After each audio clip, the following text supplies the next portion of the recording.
And finally tonight, our second Middle East story, the coming showdown at the United Nations over a Palestinian state. Furniture makers in the West Bank have been crafting a chair for Palestinian Authority President Mahmoud Abbas to take to New York next week for the opening of the UN General Assembly. It's embroidered with the message, Palestine's right, a full membership in the United Nations. Abbas has said that's exactly what he wants. We will go together to the United Nations to get a full membership for a Palestinian state in this global forum. Israel has strongly opposed the move, and Foreign Minister Avigdor Lieberman warned the Palestinians today to think twice. The one thing that I can say with full confidence is that the moment they make a unilateral decision, there will be grave and difficult consequences. And I hope that we don't reach those grave and difficult consequences.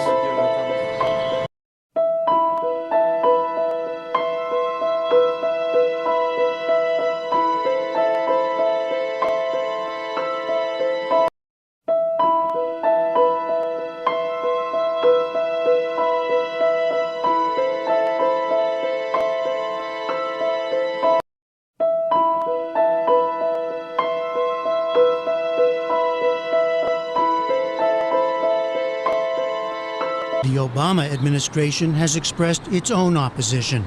Secretary of State Hillary Clinton spelled out U.S. concerns again on Tuesday after meeting with the Romanian foreign minister.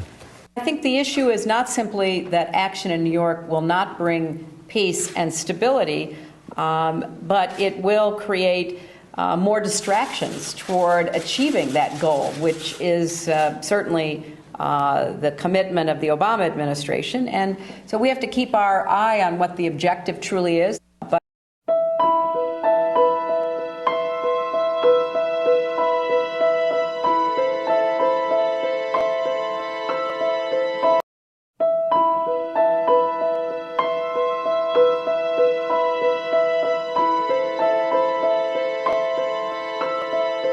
the Palestinians have a bold new proposal, that is to get statehood granted on them by the United Nations. Now, I love this proposal for two different reasons. One, it's nonviolent. For decades, we have been asking the Palestinians to pursue a nonviolent path, and they now have. It's a diplomatic path. It makes all the sense in the world. And I love the nonviolence of it. So the second reason that I love it is because it's exactly what Israel did. Israel went to the United Nations and said, we would like a state, and they got granted a state. The Palestinians have all the right in the world to ask for the same thing. A great majority of the General Assembly apparently agrees with them. They're likely to win in the General Assembly easily, so they're going to do what Israel did. You can't get any more logical than that.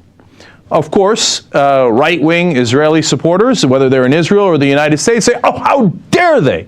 How dare they pursue their rights? Don't they know their place? They should be occupied for the rest of time. Joe Walsh, Republican congressman from Illinois, actually says, hey, you know what? Israel should just annex the settlement areas in the West Bank. He says they're Judea and Samaria anyway, according to the Bible, and they should just annex them, even though it's considered totally illegal by the rest of the world. In fact, the United States position is that they should not annex those areas. But Joe Walsh and the Republicans, the right-wingers, they don't give a damn what the U.S. position is and what the international community thinks. They could care less about. You know what happens when you don't care about the international community? You become a rogue state. That's not just for Israel, it's also for the United States, which of course is doing their damn best to make sure the Palestinians cannot pursue this peaceful path, this diplomatic path, this path where all they do is ask for their rights. Now, normally, you got to go through the Security Council. Now, if the Palestinians go that route, the U.S. says, oh, of course we will crush your dreams of statehood, even though we claim that we're in favor of it, and we will veto it, even though there's really almost no reason given.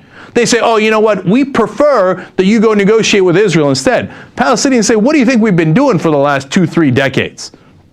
Every time you go to negotiate, Netanyahu builds another settlement. Goes, I'm not going to give you a damn thing. I'm just going to keep building on your land that the rest of the world thinks is illegal. I'm going to do it anyway. So you're going to negotiate with that guy?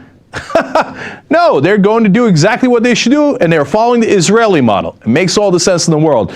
But you know what? If they win the vote in the General Assembly, which they almost certainly will, they will be considered a non-member state in the beginning, like the Vatican is, but it gives them some degree of rights, and it makes the Israeli occupation that more illegitimate. And it begins to have the rest of the world community question what Israel is doing in those occupied territories, which they should have been questioning for all this time. And by questioning, we don't mean just theoretically, we mean diplomatic relationships, economic relationships. And look, that's what worked in the context of South Africa. Eventually, there was so much economic pain that they decided, hey, maybe we should stop apartheid and actually do the right thing and stop doing the racial discrimination they were doing in South Africa.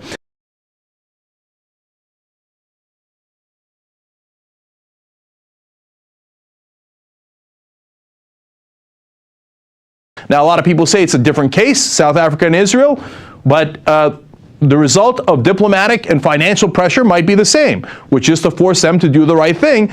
Obviously, they should let go of the occupied territories, and even Israeli governments have said, yes, there should be 2 states. So what's stopping you? There's no good answer. The real answer is they want to keep building more settlements so they can grab more Palestinian land at a later time and go, oh, what could we do? Facts on the ground were that we had, built on that land, and now there's too many Israelis and we can't move them. That's the real plan.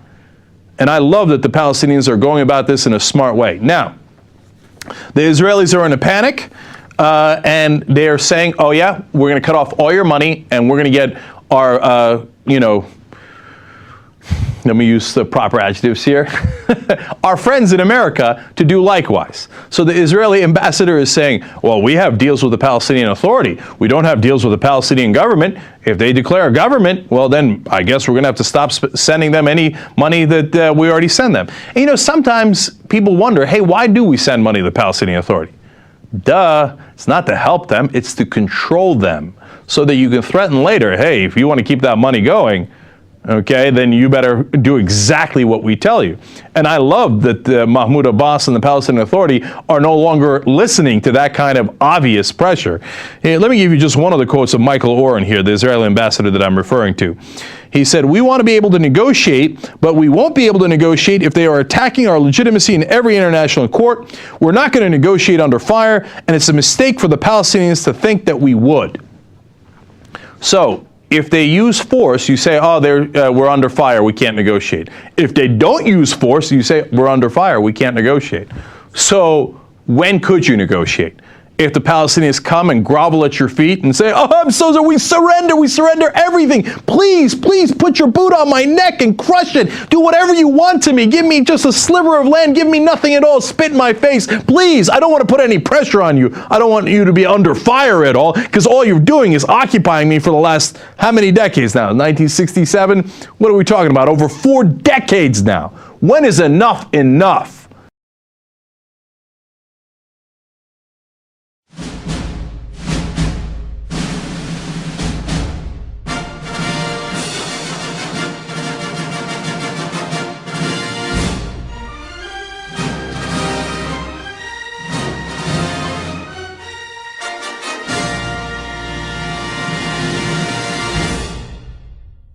Catherine Ashton.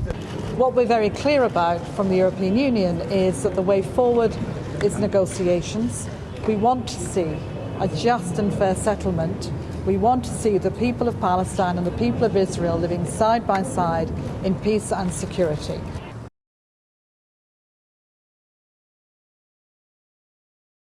Ultimately, the United States has threatened to veto the statehood proposal if it comes before the UN Security Council.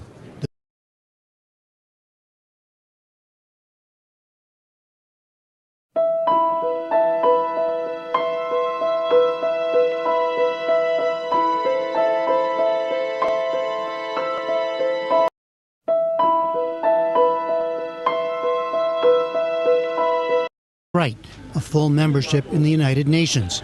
Right, a full membership in the United Nations.